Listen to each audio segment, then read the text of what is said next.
you see fighters now. I'm not trying to pick on Klitschko, but they just don't understand. They don't understand the code. The code is, just like all these guys right now. They say they gangster code.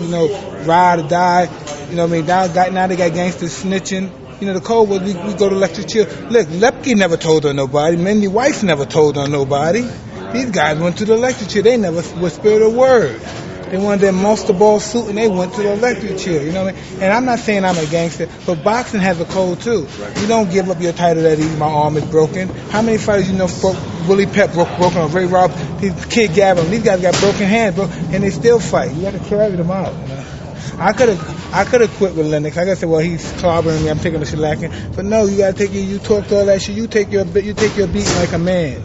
You have to take it like a man. You know what I mean? But when I fought those guys, people would say Tyrell Biggs took his beating like a man. A lot of great fighters, guys that so-called great fighters, didn't take their beating like that. And it's not a proud thing, but that's the world that we live in. That's the world that we live in. We're in the hurt business. Like I explained 15 years ago, 20 years ago, we're in the hurt business. Business of hurting people. But it's not going to be easy getting rid of Mike Tyson. I mean, it's not that kind of guy. Being the tutelage and the customato, we as fighters, we have no more air in us. And all types of atmosphere, all types of particular forms, just continue to fight. We can't fight physically, we fight emotionally, intellectually. It's some way we just got to fight. The royalty and all this, right? The novelty, the royalty, and the chivalry and all this boxing thing, you know what it is? It's the struggle.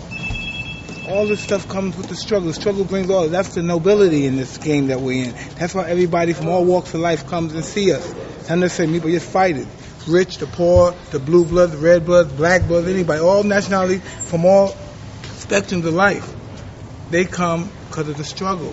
Foreman and these guys, they was out in the world. They had a chance to focus like, well, I'm going to make up my mind. They had people to console them, family members. I'm in prison. I'm in the belly of the beast. Everything in there is nasty, filth, disgusting, hatred, racism, just miserable, just dreadfulness, wretchedness. That's all that's there. And I came out and I won the title. I won 2 more belts. That's one of the greatest feats in Americans in world sports. The greatest, but it'll never be because I got the snigger of the giant killer, the what you call those guys again? They called me. I'm a Goliath. I'm not an underdog. So that's why people say they don't even think about that.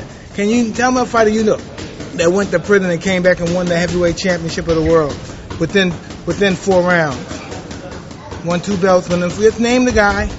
Any guy, lightweight, welterweight, name anybody that went to prison. No. That did the time that I did. And been in the hole, fighting with the guard. You know what I mean? Fighting with the goon squad. Being like almost like a predator in prison. Not like a guy that come in there that had so many millions and come in there fighting and got broken in that perspective. But a man in there just came in there an asshole from the beginning. Coming in prison an asshole from the beginning. Coming straight off the everybody tried to be nice and humble to me, but my mind was so distorted. When you come to prison, people are going to try you. They're going to try you by getting friendly. So the first thing I start fighting with everybody. I start being the antagonist. I start getting in trouble, losing time. And then as time, I learned late after getting sanctioned in so much trouble. Then I lost my time.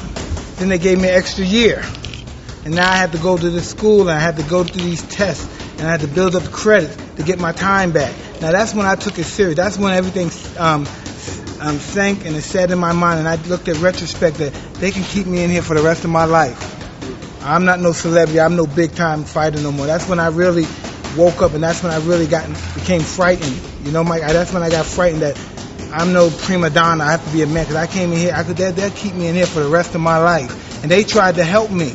And I was looking at these redneck white, and these guys are trying to help me, and they're looking at me like I'm totally out of my mind. The whole system trying to help me get out early, and I'm totally being a rebel. I'm out of my mind. And then that's why I never talk about Indianapolis, because even though people say, oh, I know you hate that state, the rednecks, they got the Klan, I met the best people I ever met in my life in that place. People that are willing to help you.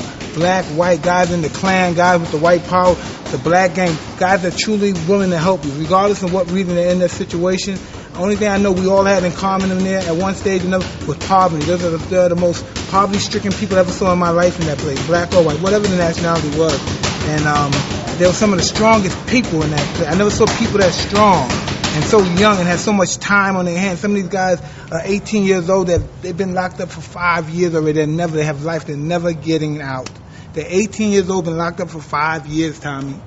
Never been on the prom date, never been nowhere. And they looked at me and laughed at me when I had my little bit of time. They laughed at me and said, come on, man, let's go out and get in shape. Get in shape. And this is for them telling me, I bet my cigarettes on. I need to get some more cigarettes back. You got to get. And they're encouraging me to work out and run. Come on, man. And sometimes they go, come on, get down, man. Let me see you shadow box. Get down, man. Let me see it. And I'm just looking at these guys and I'm saying, this is just a totally different world. Me winning those guys cigarettes, that's their world. Their cigarettes, their food, their money. Me getting back out in the street and fighting and winning, that's something big to them.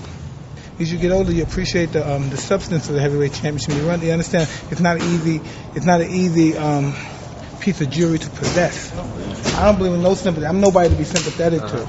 I'm not a tragic story because I was tragic before I got involved with boxing. Before Cus met me, then I was very tragic.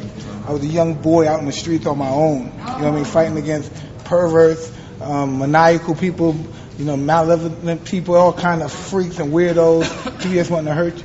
That was tragic. That's just a tragic human story. That I met a great man, you know what I mean, that instilled determination, willpower, the will to win, and just humbleness in me. And that's nothing could be tragic after. Anything after that is nothing tragic. Everything else after that is all uplifting.